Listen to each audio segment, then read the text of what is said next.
Supreme court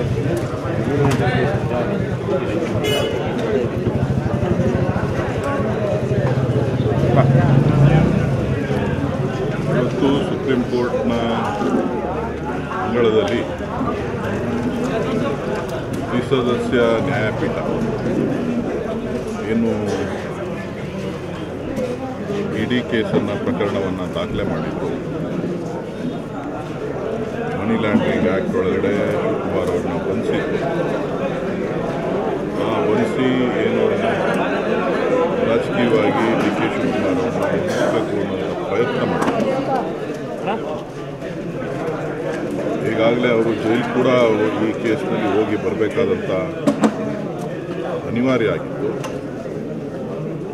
ನಾವು ಇದನ್ನು ಪದೇ ಪದೇ ಹೇಳ್ತಾ ಇದ್ವಿ, ಇದೊಂದು ರಾಜಕೀಯ ಪ್ರೇರಿತ ದಾಳಿ, ಕಾನೂನನ್ನು ತಿರುಚಿ ರಾಜಕೀಯವಾಗಿ ನಮಗೆ ತೊಂದರೆ ಕೊಡಬೇಕು ಅಂತಲೇ ಈ ರೀತಿ ಇಡಿಯನ್ನು ಬಳಕೆ ಮಾಡ್ಕೊಳ್ತಾ ಇದ್ದಾರೆ. ಇದು ಸರಿಯಲ್ಲ ಅಂತಕ್ಕಂಥದ್ದು.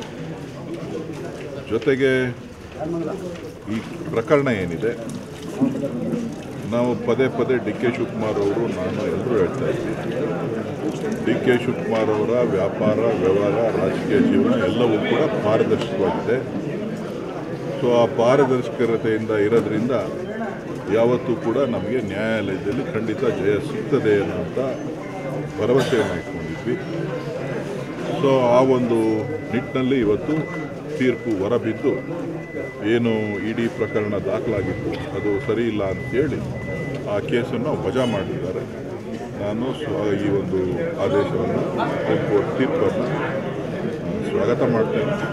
ಇದು ರಾಜ್ಯದ ಜನರಿಗೆ ಮತ್ತು ರಾಷ್ಟ್ರದ ಜನರಿಗೂ ಕೂಡ ಇದು ಗೊತ್ತಾಗಬೇಕು. ಈ ರೀತಿಯ ರಾಜಕೀಯ ಪ್ರೇರಿತವಾದಂಥದ್ದು ಯಾವುದೂ ಕೂಡ ಶಾಶ್ವತ ಅಲ್ಲ. ತಾತ್ಕಾಲಿಕವಾಗಿ ಒಬ್ಬರಿಗೆ ತೊಂದರೆ ಮಾಡಲಿಕ್ಕೆ ಪ್ರಕರಣಗಳು ದಾಖಲಾಗ್ಬೋದೇ ವಿನಃ ಇದು ಮುಂದೆ ಒಂದು ದಿನ ಅದು ನ್ಯಾಯ ಸಿಗ್ತದೆ. ನಾವು ಪ್ರತಿ ಹಂತದಲ್ಲೂ ಕೂಡ ಹೇಳ್ತಾ ಇದ್ವಿ, ನ್ಯಾಯಾಲಯದಲ್ಲಿ ನಮಗೆ ನಂಬಿಕೆ ಇದೆ, ಸಂವಿಧಾನದ ಮೇಲೆ ನಮಗೆ ನಂಬಿಕೆ ಇದೆ. ಆ ಒಂದು ಶಕ್ತಿ ಇವತ್ತು ನಮಗೆ ಸಿಕ್ಕಿದೆ, ಒಂದು ಭರವಸೆ ಬಂದಿದೆ ನ್ಯಾಯಾಲಯದ ಮೇಲೆ. ಸೊ ನ್ಯಾಯಾಂಗ ವ್ಯವಸ್ಥೆ ಮೇಲೆ ಭರವಸೆ ಬಂದಿದೆ.